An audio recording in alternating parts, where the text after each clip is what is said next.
How's everybody doing today? Hey, Flamur. Hey, Valerie, how are you? I'm good. Hey, you guys hear me okay? Yeah. Yep, terrific. Hello, everybody. I think we're just waiting on Shawn. We got his presentation the last time he did an investing class. Today, that's general investing, but I think today we're going to mostly copy or focus on identifying property for investment purposes. Does anybody have any specific items, just so we get that out of the way and tailor the presentation to specifically what you're looking to get out of today's training?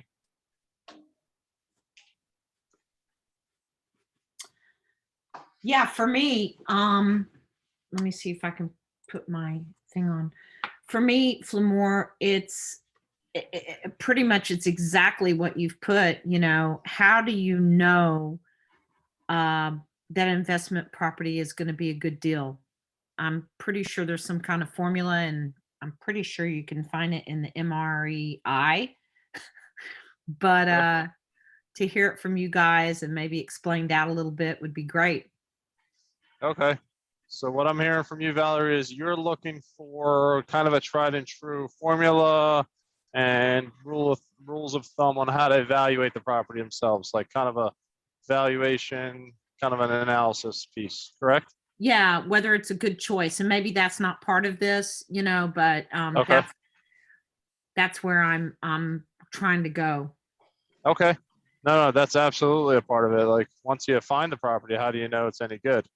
Right. So it's definitely different from identifying it from a retail perspective, which is what probably 75 to 90% of real estate agents do, is they look at it from, is it good for my client? Does it have enough bedrooms? Does in the right school district or right town, or is it commutable to work or public transit? Which are all important items. So I want you guys to kind of remember that what makes an area a decent or attractive to the buyer is most likely going to make it attractive for a renter, right? But there's a whole other stream of analysis that gets added. So it's not like your residential real estate skills go out the window, especially if it's a residential housing that we're investing in. But it needs to be added to the investment analysis. So that's great. We'll definitely be covering that, Valerie. I'm sure Shawn has some key things he looks at. I definitely have some myself. And we'll even provide you some resources to follow up and review, because there's always stuff we can learn and from others that are out there in the field. And right now, the internet makes things so much easier, but it's kind of hard to. The hard part is it's like drinking through a fire hose. There's so much information on there and out there that's hard to determine where to focus and how to take it all in. But yeah, I appreciate you bringing that up. How about anyone? Was there anything else, Valerie, besides the valuation before I open it up to anyone else? Okay, great. How about anybody else? Hey, Flamur, it's Mark. How you doing? Hey, Mark. If you could go over some more about how to calculate cap rates, debt service coverage ratios. If you could touch on that, I'm more interested in, once we find an investment property, how we package it up for a buyer, potential customer, and make it as attractive and hit all those bullet points, beyond the numbers, like what makes it an attractive purchase for the end user. Okay, so if I'm understanding you correctly, you're not so concerned about the valuation tools to evaluate the property for yourself to purchase, or even your buyer. You're more looking at how to market it to other investors that are looking for investments. Is that right, Mark? Well, both. More of a funnel. I mean, if it makes sense, I'd be happy to buy it. If it but in today's market, everybody's looking for retail or retail plus. So finding it in listing the properties, we still need to look at the same things: the cap rate, the debt service coverage ratio, and all the other numbers. But how to put a nice package together for investors. Okay. Great. Gotcha. So you're looking at how to market properties to other investors to purchase. Is that right, Mark? Correct. Yes. Okay, great. Gotcha. That's completely a great way. In addition to looking for properties for yourselves, there's definitely plenty of other investors you could sell them to. Because at the end of the day, a lot of us, as much as we want to invest, we're limited to the amount of hours we can devote to it, as well as the capital, finance resources.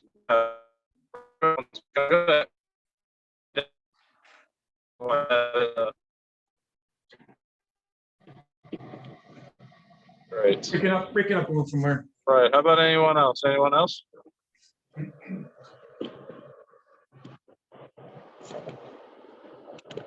Was that Mark? Was that you, Mark, that was just asking that question? Who was that? Yeah, that was me. Oh, hey, Mark, this is Shawn. I'm Hey, here. Shawn. I'm physically here. Great. You kind of gave me a thought, just something to say. Anything anybody's buying right now for a flip? When I'm putting an offer in now, I'm doing the ARV today and I'm taking off 10 to 15% of that. Because what you got to think, if you're going to flip the property in 6 months from now, what's the value of it going to be? It might be the same. I don't know. Everything still seems to be flying off the market. But at some point, this will end. And the last thing you want to do is holding 1 or 10 flips in a declining market. Yeah, So make sure you're buying them correctly. Same with your clients. If your clients lose money, they won't come back to you. Trust me. right. I've got a large buyers list, but they're really scared, especially today, in looking at properties and trying to value them at an appreciated value going forward, or a dream of the seller saying, we're undervaluing our rents. So that's what I'm trying to overcome, is it how do I attractively package some of this to get the buyers. These aren't deals for me, because they just don't make sense, but I've still got listings. You're saying these are listings you have and you can't sell them for some reason? These are properties, other listings and listings I have, but people be crazy with their pricing. Gotcha. Okay. And listings I'm just not taking, because they're so outrageous in what they want to ask. It would just be a waste of time to take the listing. Yeah, well, it always goes back to the same question. Why are you selling? What's your motivation? Because if they're not highly motivated, they're not going to price it right. You're right. Don't even take it. Because if they are motivated and they're going to overprice it, they're just going to chase the market down the hill. Right, exactly. I just talked to one. I had a meeting with one buyer, with one seller, and the property's worth about 800,000, and they want to ask 2 million to see where it goes. the more than double. That's great. Awesome. Right, and I was and getting them to that point, because it was the whole family was like pulling teeth. Wow. Well, I mean, stay in touch with them. Always come back to the same question. What's your motivation? Why are you selling the property? If they don't need to sell, then they're never going to price it. There's a need to sell, they'll get realistic at some point. Yeah, I think that, I think they don't need it. Need is not the word they want to sell, but I just think that they're seeing what's going on in the market, and just think there's just a lot of stupid people that'll way overpay for properties, and if not today, somebody will come along. If you look at almost any metropolitan city in the country, they've all either seen a drastic amount of inventory or a drastic amount of price reductions, or have already seen the prices drop. Our area, for whatever, I kind of think I know why. We're a lower price area, so we're always late. And when everywhere else is dropping or is too high, they come here and buy our inventory. Either they move here, they invest here, and I'm seeing this still today. I mean, we did a highest and best on a 3-bed, 2-bath in Pleasantville, listed at 219, which I thought was high. You know their highest offer was? 290. And they said they would send us a bank statement for 60,000 to bridge the gap. Didn't end up going with it because it was just so ridiculous, but it's just absurd. And they're from North Jersey.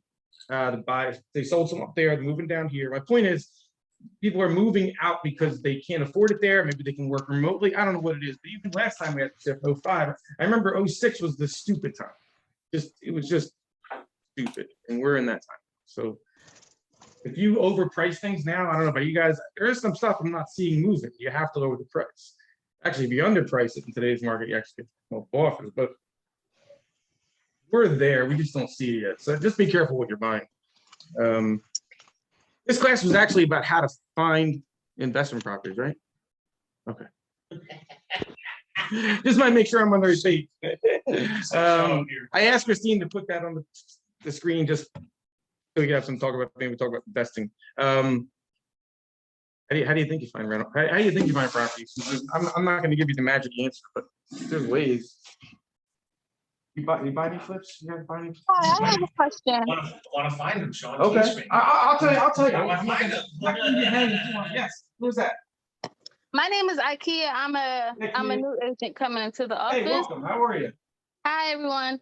So my question is, I have already a client that's an investor, and this is kind of going with the topic that you guys are just talking about, with people not really needing to sell, but could sell if the price is right, kind of thing, and listing too high for so the area that he's looking at is Atlantic City, and from what I could see, at the most, these places like 10 homes are going for like a little over 100,000, maybe less. You know, these the people of the place that he wants to look at, they're talking about 215, and I'm like, what are you talking about? That doesn't make sense to none of the houses that can be compared to your house. But these people think that that's the good number for their house. Not a good number for retail, right? No, so he's investing. He wants to buy, these people own, they own several properties, and he wants to buy several of them that they had. And they're saying they want 215 a piece, but they're single family houses, like they're like row homes kind of. And in the area, other houses that are pretty much the same are selling at 90, 80, maybe $100,000. I'll tell them to buy something else, move on to somebody else. I mean, Yeah, that's what I was thinking too. I just sold a pre-2 row home in a really nice part of town, 164, I think, something like that. And that was an okay price. Yeah, you can make a little bit of money at $1,500 a month. The Airbnb, you can make a lot of money, but listen, right now, give you that magic answer. Ready? This is how you find good investment properties. Lead generate. I can give you cool systems. There's a thing called batch leads. You want to get it, gives you a whole bunch of leads of by different schematics, like how much they own their property, value. Right, I just signed into that lead. Okay, it gives you a lot of different kind of things like that, but if they are not ready to sell, that you have to go through them.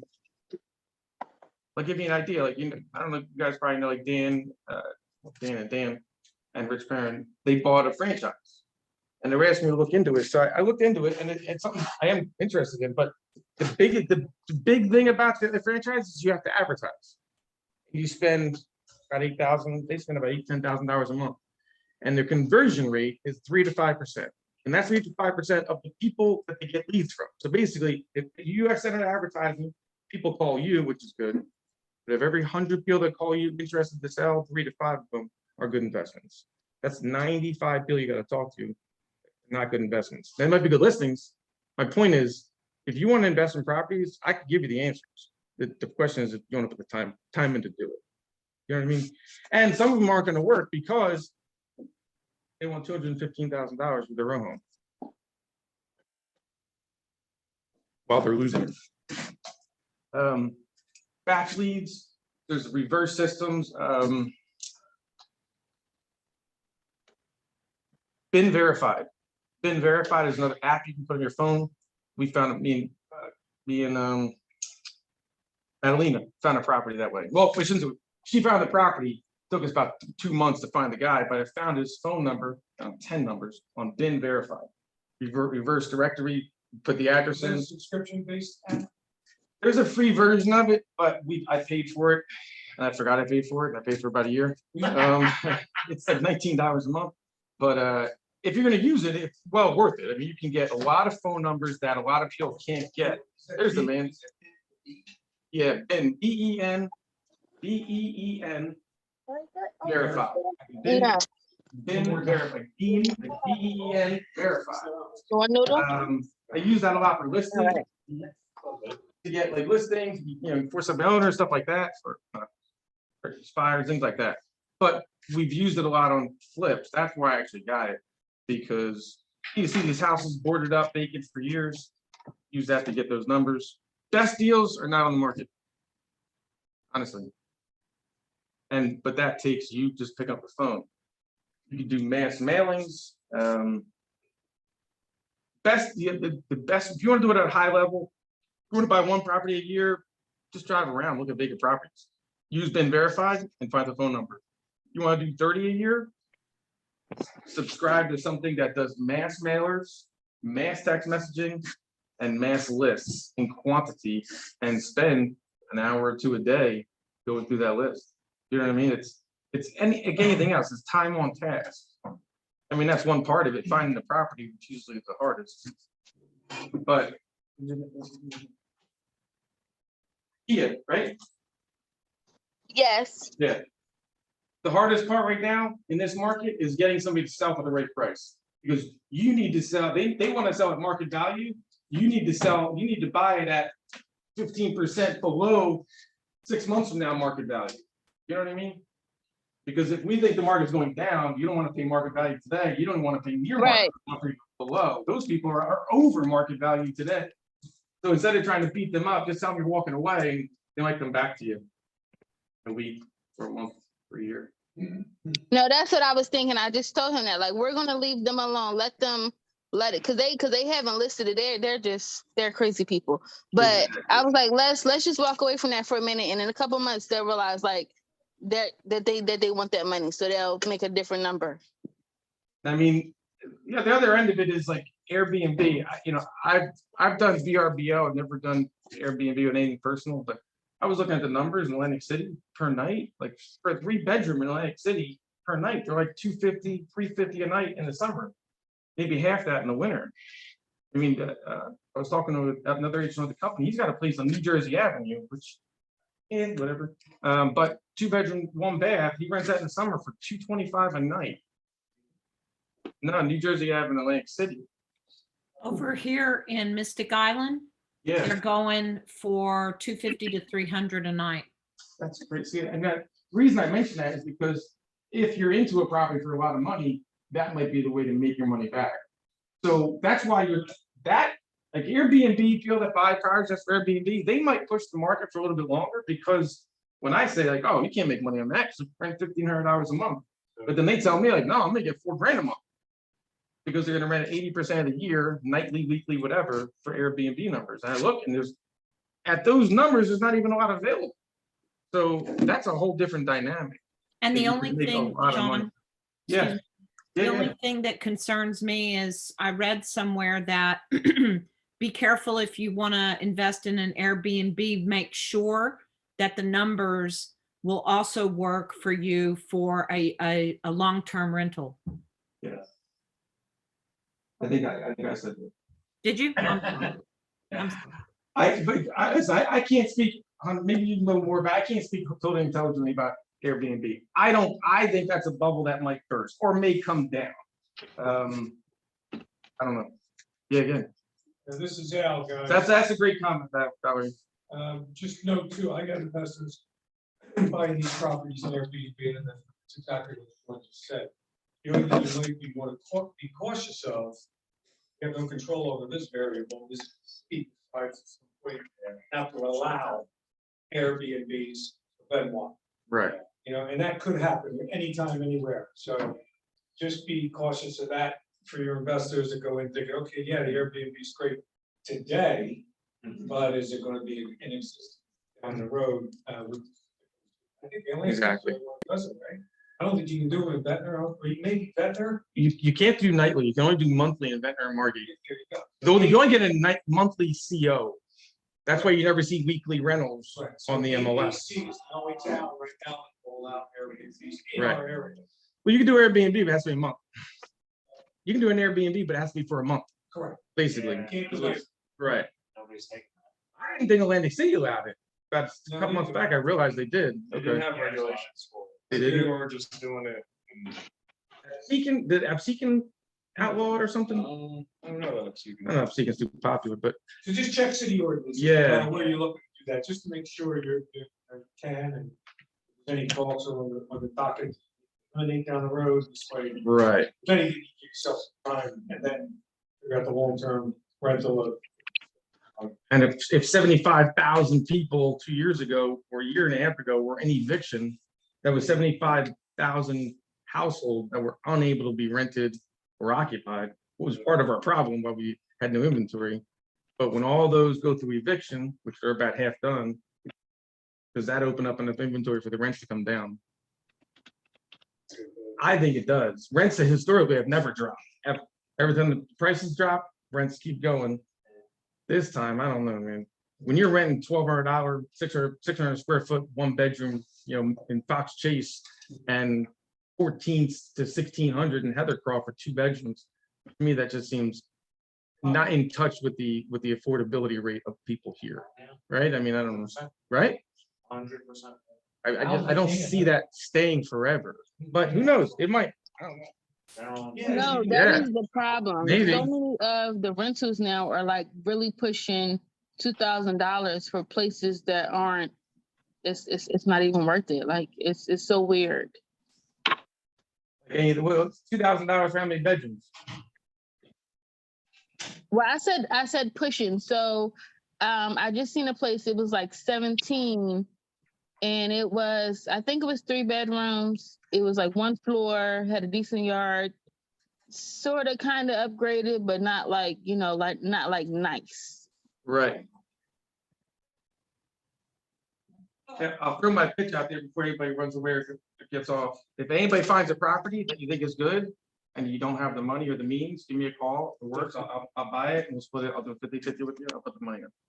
All right, cool. All right. We gotta do the numbers. Listen, like I just said. And who said that? 5% of them Who work. just said that? So most just, I don't, Flamur said that. Yeah. No, it's Shawn. Okay. Well, pretty much any agent who's an Flamur would do investor it. in this office, yeah, if you bring me a deal, I'd probably do the same. You would? You're the man, dude. Just call me first, because Shawn will call you 3 days. That's at 11:30. As long as he'll do the same deal, call him. I don't care. That's fine. My wife will be like, "Who's calling?" "Oh, it's Shawn." "Yeah, what's Shawn wearing?" Okay. Well, I will do it for everyone. We'll show you how to do them. The point is to show you how to do them on your own, and then you can go do them on your own. Well, that's the goal. Exactly. Sean, can you rewind a second? We're using Batch as well. We've been using that for a while for our deals, and we were sending out 10 to 15,000 texts, and they changed the texting law, so it's the same now as a do not call. You need to have a prior relationship or an affirmative agree to accept the text. So have you? And then we stopped getting any success till they all our calls, all our texts got blocked. So are you doing anything more with Batch with the leads? I mean, I have to ask Madeline. She's the one that works it. But I know they did change the text laws, but I still get unsolicited texts to buy my stuff. So I'm not saying do it against the law. Right. But Yeah, I might be better off calling or mailing. I know a couple people do a lot of mailing, like hundreds of thousands of mailings a year. So that might be why they pushed to that. Is there a certain number of text messages you can send out and use like a lower number without having to meet those guidelines? Well, we had no, they cracked down on everything. We had 40 phone lines that were so we were not sending an abundance of calls from one single phone number, but they changed the restrictions, so it needs to have like a positive ID. And as soon as you can do it for a little while, and then as soon as they start getting these rejects, they'll just take your account down. You won't be able to text anymore. Gotcha. You can't send 10 or 20 at a time and be below their. That's what we were doing, and then they start, and then they So you're not have allowed- a metric where if you've got so many, they're saying stop. Okay. Like, I think it's like 10 or 20% say stop, then they'll just take your account down without further ado. Your account or your phone number? Well, we were using Batch to generate the leads. We were using another company called Versium to do the skip tracing, and we were complementing that with social marketing, and then another third company called Plevo to do the texting. Yeah, because batch you would get, I don't want to say, your number would get text or something after a certain amount of text. So we had to keep buying phone numbers. I know that much. Right, and texting through Batch is incredibly expensive. Oh, it is. All right. Well, yeah, I'm paying a lot of money then. But yeah, with like so many hundreds of texts, and then boom, that number will go down. You have to buy a new number. So I don't know if that's an answer, but Yeah, they kind of closed all the loopholes. so I mean, it's just you're sending out a lot of text. We're sending a lot of text. You get any success?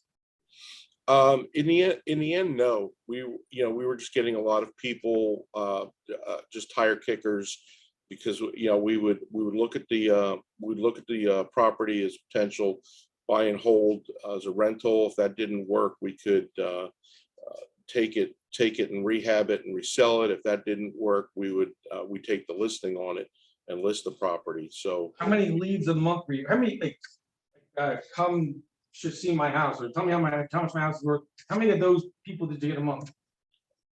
we were getting about 10 to 15 leads. Right. Mass quantities, and wasn't amounting to anything. Yeah, Did you hit 100?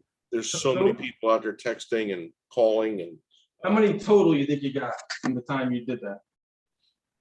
well, we were doing it for over a year, so we've done a few flips and a few deals from that. Most of our flips come from short sales. You're saying like you got about 10 a month, and you did it for over a year. 10 leads, and of those leads we didn't close. No, I know, but you did do flips from that. So that's 100. Let's say 120 at least in a year. How many flips or properties did you buy from that? We probably did about I'm going to say between 10 and 15%. So we did like total flips. We did 20 flips last year. From the batch leads? From a combination, batch leads, short sales, friends and family, you're driving for dollars. We tried bandit signs. We got very low results from doing that. People weren't real serious that called on those numbers. Mark, you're a prime example. So Mark, how many lead sources were you trying to use? I'm sorry, what, can you speak up a little? How many lead sources were you using between bandit signs, text messages, driving for dollars? What else did I hear? We did code violations. We did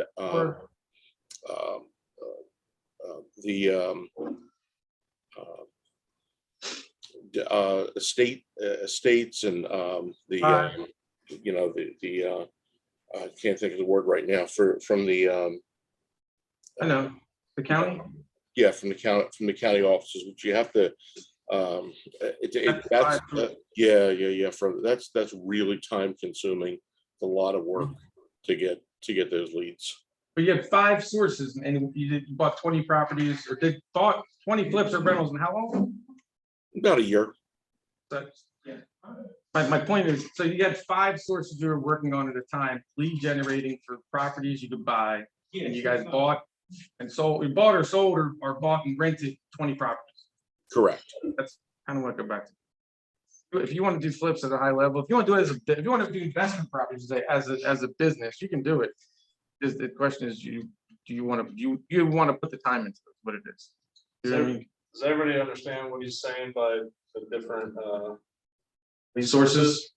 Because what That's a good I was point. actually Mark, thank you very much. I was gonna actually Sure, no problem. ask that question. I came in a little late, you probably already said it, but like, the sheriff's sales, is that the county, is that the same as the estate? No, They're no. two different things, right? The sheriff's sales are like foreclosures. The Okay. banks are going to foreclose. They're buying them back. Somebody's buying them from the bank at the sheriff's sale. It's a lien holder.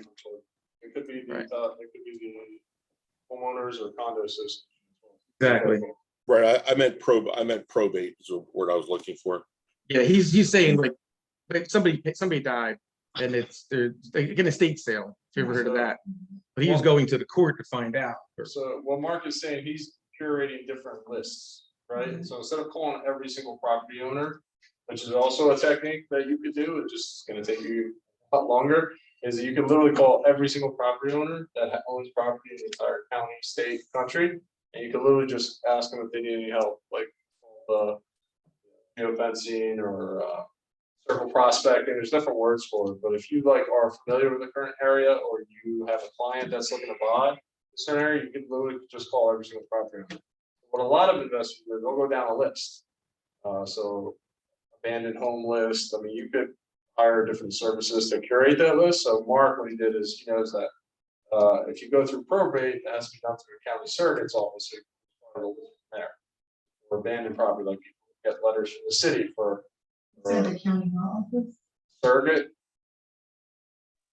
Surrogates? Surrogate's office, yeah, that's when somebody passes away, the surrogate's office either has to probate the will, look at the will and see who's in charge of the will, or if there is no will, decides who in the family is going to be in charge of the estate. Hopefully, so the state doesn't take it all.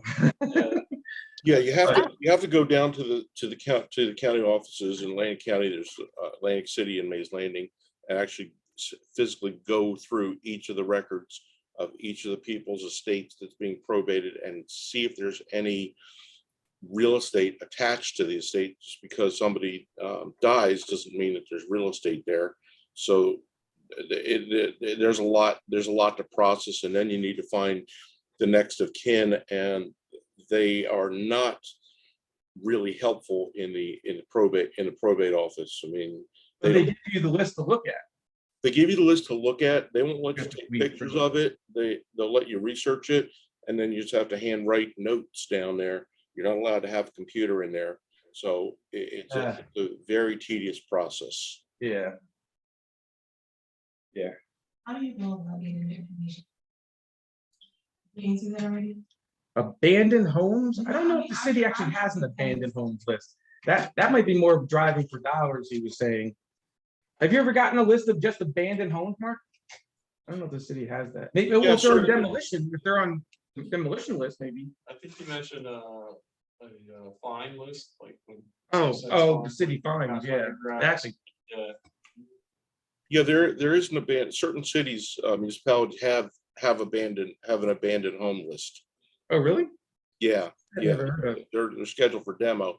I mean, they're basically tear downs. There's nothing about them that's interesting to an investor. Atlantic City is giving them away, giving these houses and lots away to nonprofits because there's just no value in them. They want to get the ratables back. They want somebody to take the land and. Did you to get the fines list?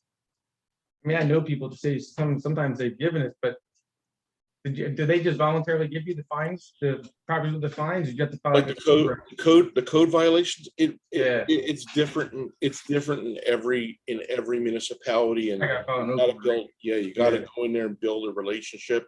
And Right. It depends on We filed an open request, Pleasantville. We did just the busted chops, really. Yeah, I did the same in Galloway, and Galloway has no records. Yeah. And then I don't find that many. yeah, we've even gone back to do because we couldn't find houses to flip. We have our New Jersey builder's license, so we can actually go in and build a house or put a modular up on a piece of land. But just trying to find that in Galloway. It seems to make financial sense, but there's a tremendous amount of work just to find out if there's sewer in front of the house. Otherwise, in front of the lots, it's otherwise not buildable. Another idea we tried recently, we still tried, is we have those lists of batch lists. We have these other lists we're using. We were having our ISA call, like just make telemarketing calls to those lists. Are you looking to sell your property as is, where is, for cash, quick closing? Just leave everything there. And we've gotten a couple.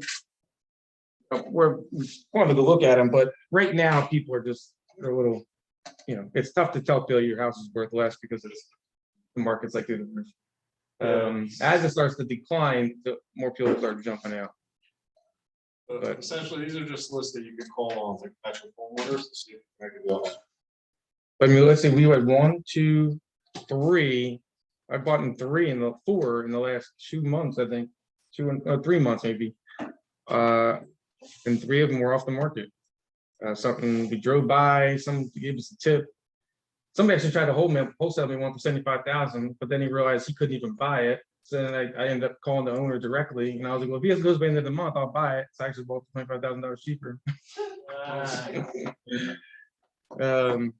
But just takes time. You got to drive around. Just do yourself drive around, look at vacant properties. If you want to do any of these, I hope you wrote them down. These are all great ideas. Kind of like lead generating. I can give you for real estate.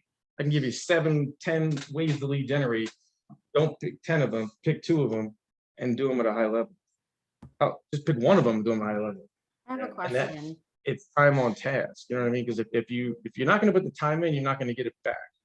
That's why I like to offer people like Flamur, offer the opportunity. Listen, you find something. If you don't have, you're nervous, you don't have to do the first time, the money, whatever it is, we can do it with you and show you how to do it. Okay. Awesome. We find the deal, we can make you money. Exactly. Exactly. You don't have to do the entire process. Yeah. You just find the deal. It's an actual good deal, not like $5 grand off retail price. That's not a deal. Good for retail. It's a true deal where you're factoring the actual cost to buy it, to sell it, holding costs, money financing costs, furniture costs, construction costs, and I still have a 15 to 22, 25% margin in there, and that's a deal.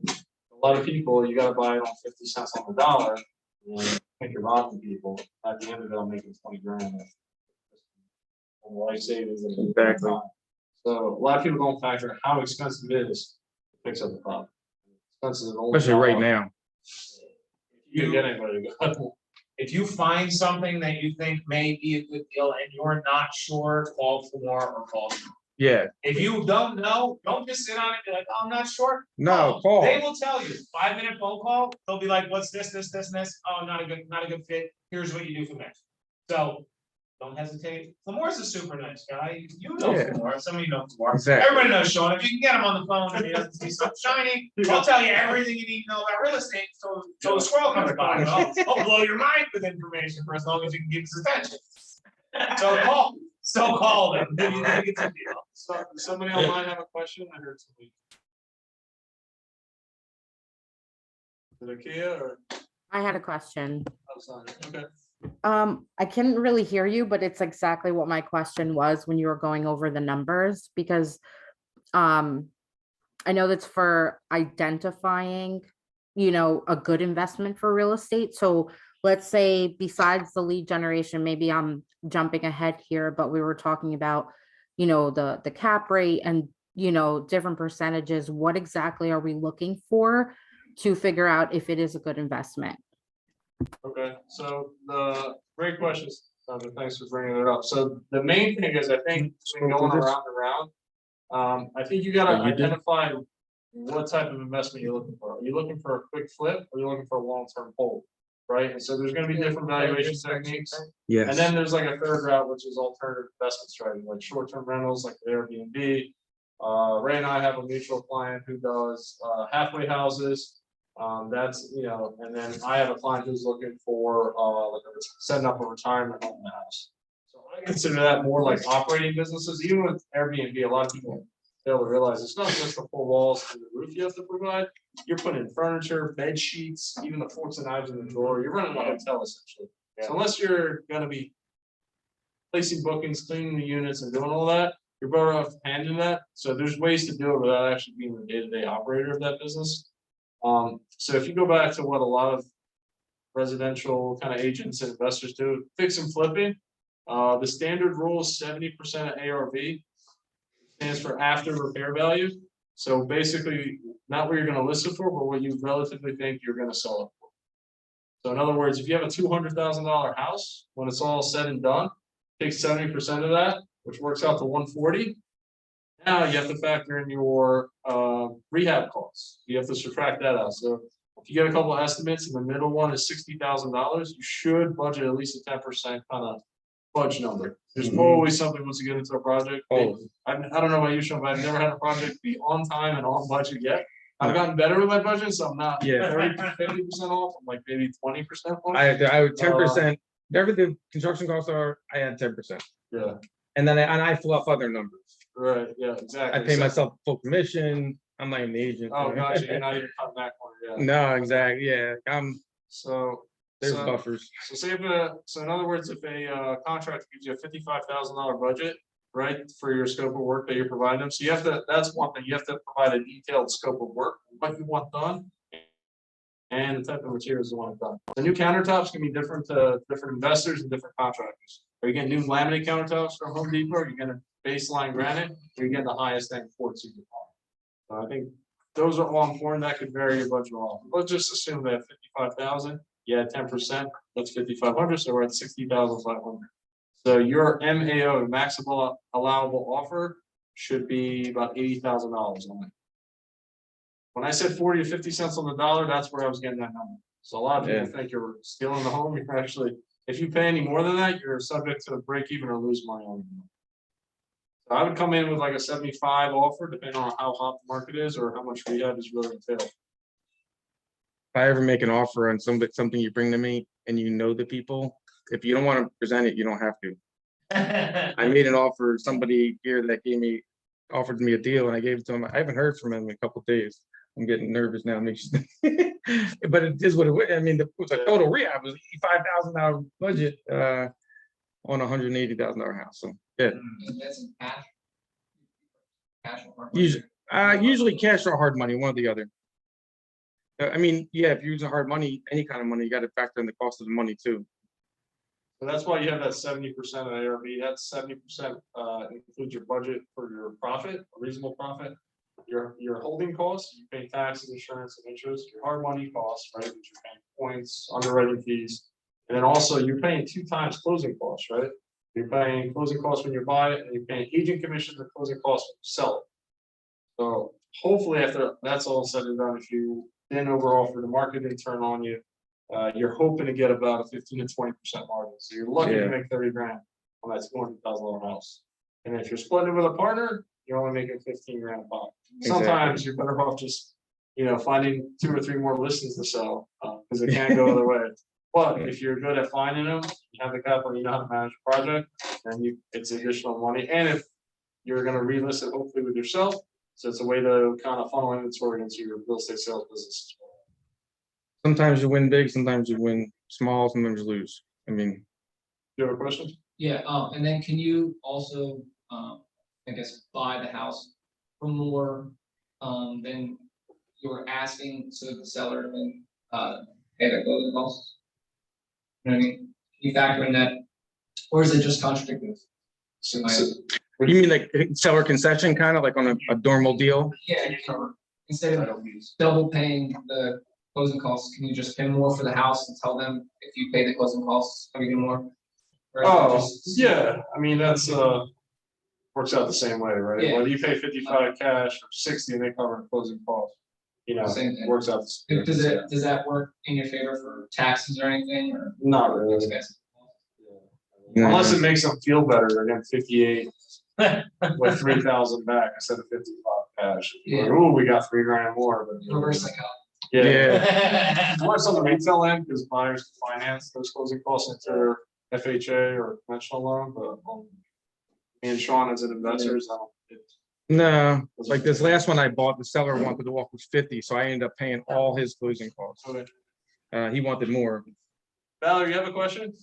Yes, I was trying to pull up the MREI right? MREI. Yeah, Do you have another slide that I actually can print this out. has these numbers on it? Like, I work with visual, like, this is all great to explain to me, what these are, but I would love to see like a calculation.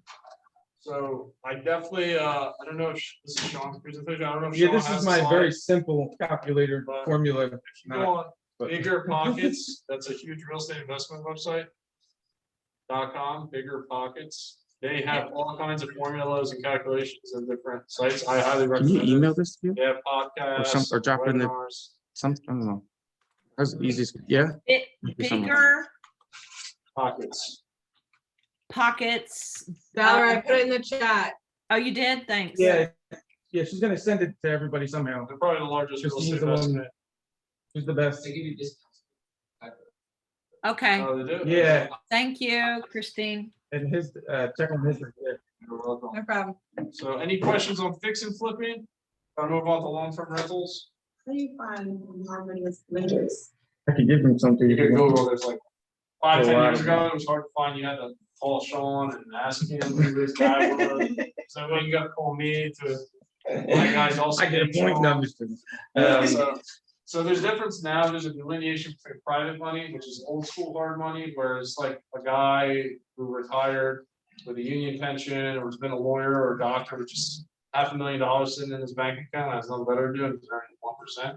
Those are great sources. You cultivate those private relationships. For those people who don't have the knowledge or the time to invest, you could be that conduit to invest in real estate. They can tell people about their wine and cheese parties that they have on the weekends, that they're real estate investors, in addition to being a high-priced lawyer or doctor. But you could offer them 8% on their money, backed by real estate, or 10%, and everybody's better off.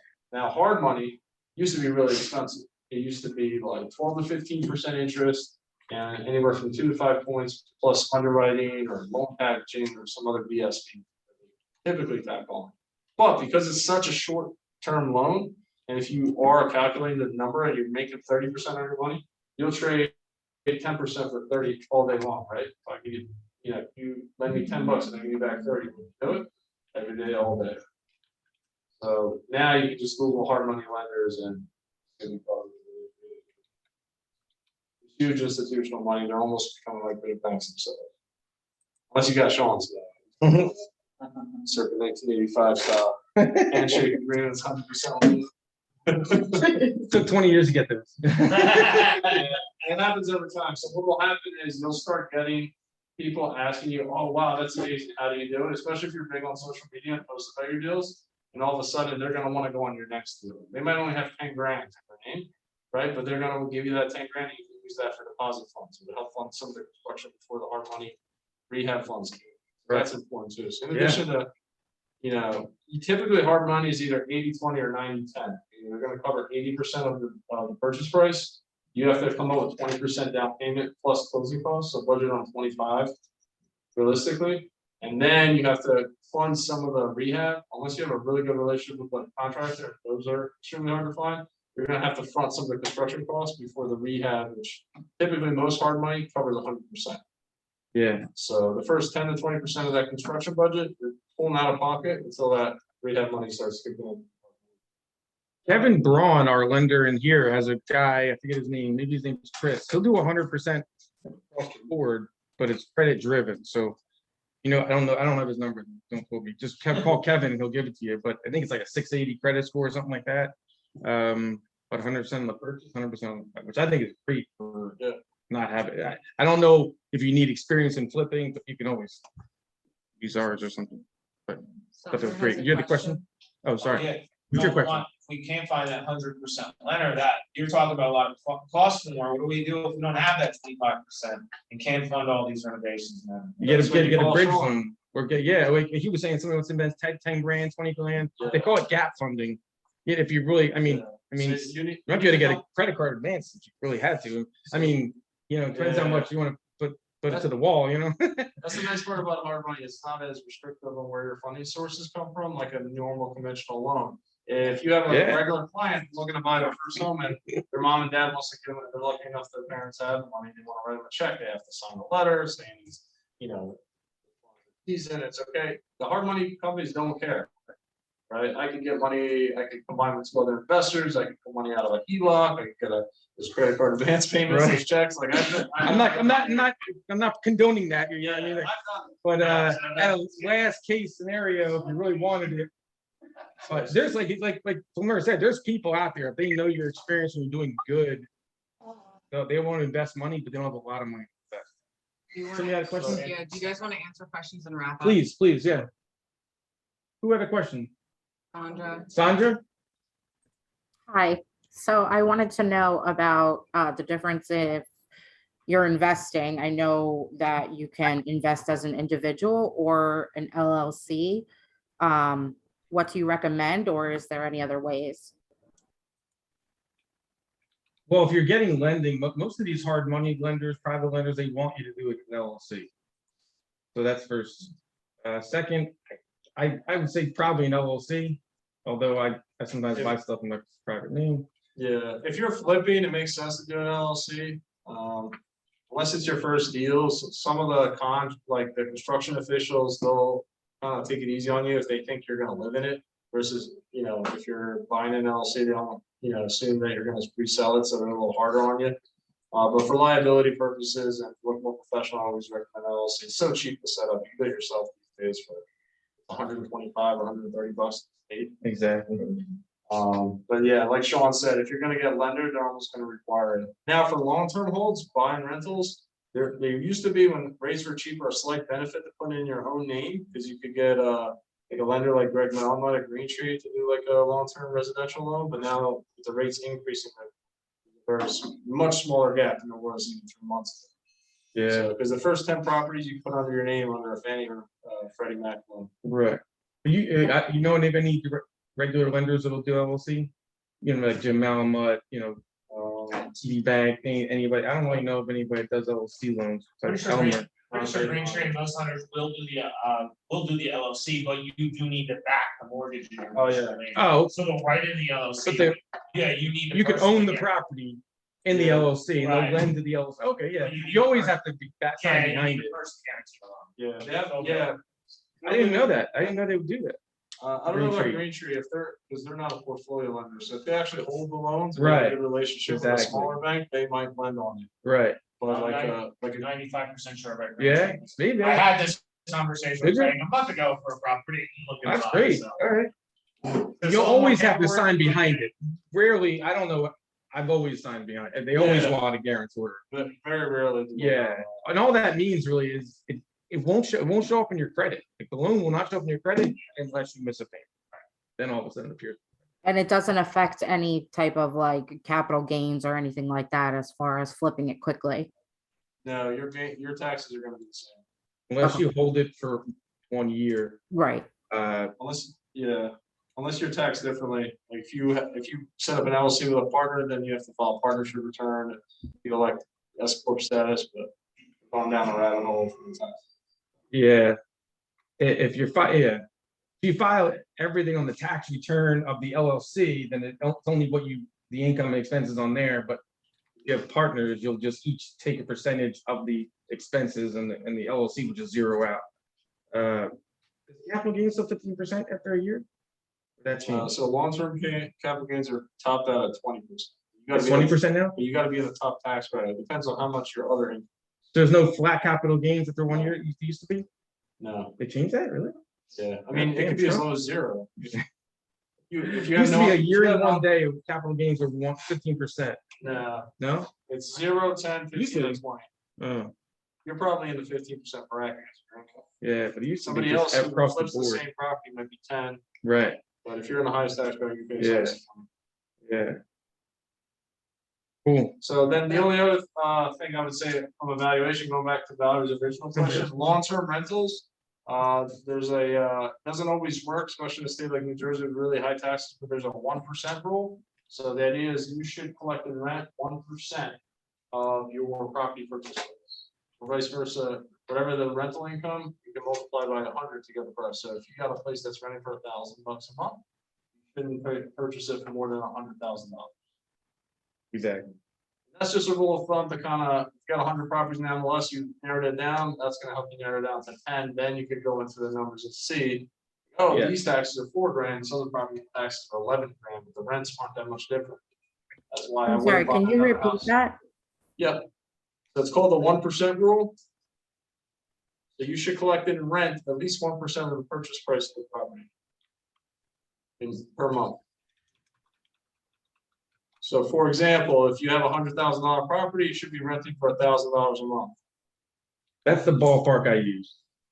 Or vice versa, if you found a property that's renting for $1,000 a month, you multiply by whatever rental income times 100, and that should be your purchase price.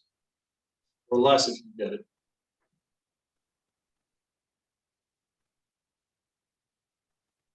Doesn't mean you have to offer that. I just look at the list price and the rents, and if they're not around the 1%, I don't even look at it.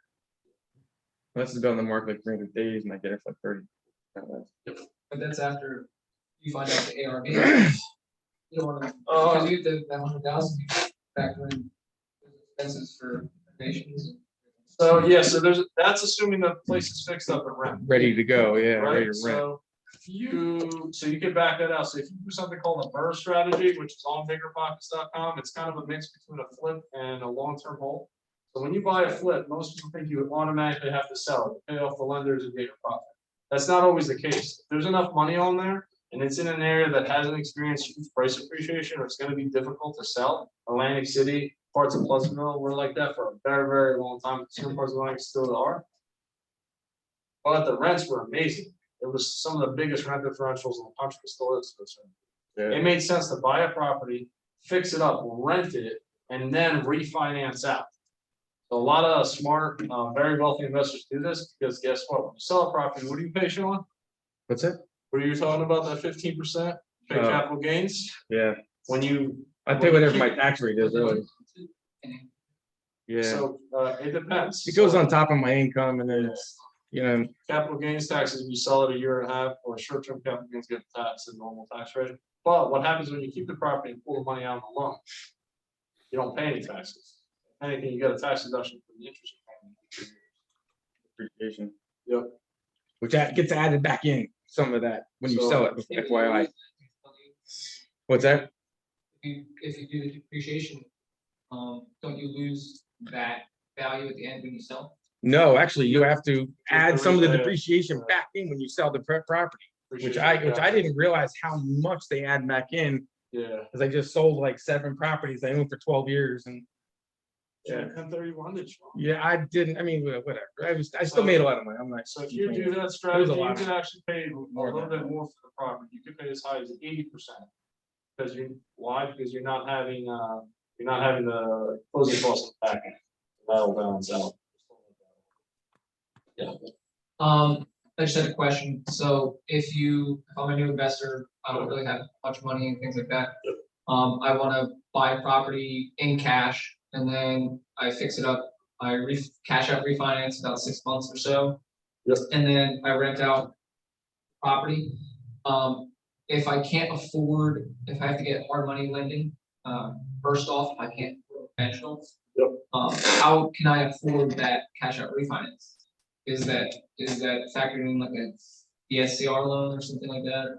I think it's. Well, You mean to Does the income? if you're gonna buy it, if you intended to buy it to rent it out long term, you mean? Yeah. Yeah, then I would, don't buy it unless you have another loan that you're gonna get an affordable rate where it makes sense, you know what I mean? Most of these guys, they'll use hard money because it's easier, whatever, some reason needs work.